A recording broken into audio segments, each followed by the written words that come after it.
ಒಂದು ಡಿಸಿಷನ್, ಅವ್ರು ತಗೊಂಡಿದ್ದು ಒಂದೇ ಒಂದು ಸ್ಟೆಪ್. ಅವರು ಊರಿಂದ ಭದ್ರಾವತಿ ಬಂದ್ರು, ಮುನ್ಸಿಪಾಲಿಟಿ ಚೇರ್ಮನ್ ಆದ್ರು, ಬಿಸಿನೆಸ್ ಅನ್ನ ಬೆಳೆಸಿದ್ರು. ನಮ್ಮ ಅಪ್ಪ ಇವತ್ತು ಶಾಸಕರಾದ್ರು, ನಾನು ಯೂತ್ ಕಾಂಗ್ರೆಸ್ ಪ್ರೆಸಿಡೆಂಟ್ ಆದೆ. ಅದೆಲ್ಲ ಕೂಡ ನಮ್ಮ ಅಜ್ಜನ ಒಂದು ಡಿಸಿಷನ್ ಇಂದ ಮಾತ್ರ ಸಾಧ್ಯ ಆಯಿತು. ಈ ಶಾಂತಿನಗರದ 2,20,000 ಜನರನ್ನ ನಮಗೆ ಒಂದು ಕುಟುಂಬವಾಗಿ ಕೊಟ್ಟಿದ್ದು ಆ ಒಂದು ಡಿಸಿಷನ್. ಈ ಪ್ರೀತಿ, ಈ ವಿಶ್ವಾಸ ನಮಗೆ ಕೊಟ್ಟಿರೋದು ಈ ಜನ ನನ್ನ ತಂದೆ ಮೇಲೆ ಇಟ್ಟಿರೋ ಪ್ರೀತಿಯನ್ನ ಉಳಿಸ್ಕೊಳ್ಳೋದು ಹೆಂಗೆ ಅಂತ ನಮ್ಗೆ ಕೆಲವು ಟೈಮ್ ಅನಿಸುತ್ತೆ. ಈ ಶಾಂತಿನಗರದಲ್ಲಿ ನನ್ನ ಬ್ರದರ್ ಇನ್ ಲಾ ಹಾಗೂ ನನ್ನ ತಂಗಿ ಐಷಾ ದುಬೈಯಿಂದ ಬಂದಿದ್ದಾರೆ.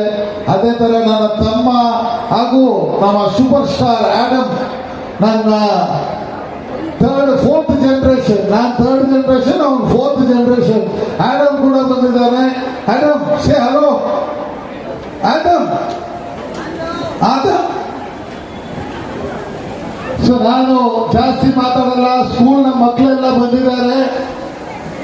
ಎಲ್ಲ ನಮ್ಮ ಕುಟುಂಬದವ್ರು ಮಾತ್ರ ವೇದಿಕೆ ಮೇಲೆ ಇದ್ದೀರಾ ಅನ್ಕೊಂಬೇಡಿ. ಅಲ್ಲಿ ಕೂತಿರೋ ಪ್ರತಿಯೊಬ್ಬರು ಕೂಡ ನಮ್ಮ ನಲ್ಪಾಡ್ ಕುಟುಂಬಕ್ಕೆ ಸೇರಿರುವಂತ, ಶಾಂತಿನಗರಕ್ಕೆ ಕುಟುಂಬಕ್ಕೆ ಸೇರಿರುವಂತ ಒಬ್ಬೊಬ್ಬರು ಕೂಡ ಕೂತಿದ್ದೀರಾ. ಎಲ್ಲ ಸ್ಕೂಲ್ನ ಮಕ್ಕಳೆಲ್ಲ ಬಂದಿದ್ದಾರೆ. ಎಲ್ಲ ಸ್ಕೂಲಿಂದ ಟಾಪರ್ಸ್ಗೆ ಸೈಕಲ್ ಅನ್ನ ವಿತರಣೆ ಮಾಡೋದಾಗ್ಲಿ, ಅದೇ ತರ ಐ ಕ್ಯಾಂಪ್ ಎಲ್ಲ ನಡೀತಾ ಇದೆ. ಎಲ್ಲರಿಗೂ ಕೂಡ ನಾನು ನನ್ನ ಮಾತನ್ನ ಮುಗಿಸ್ತೀನಿ. ಜೈ ಹಿಂದ್, ಜೈ ಕರ್ನಾಟಕ, ಜೈ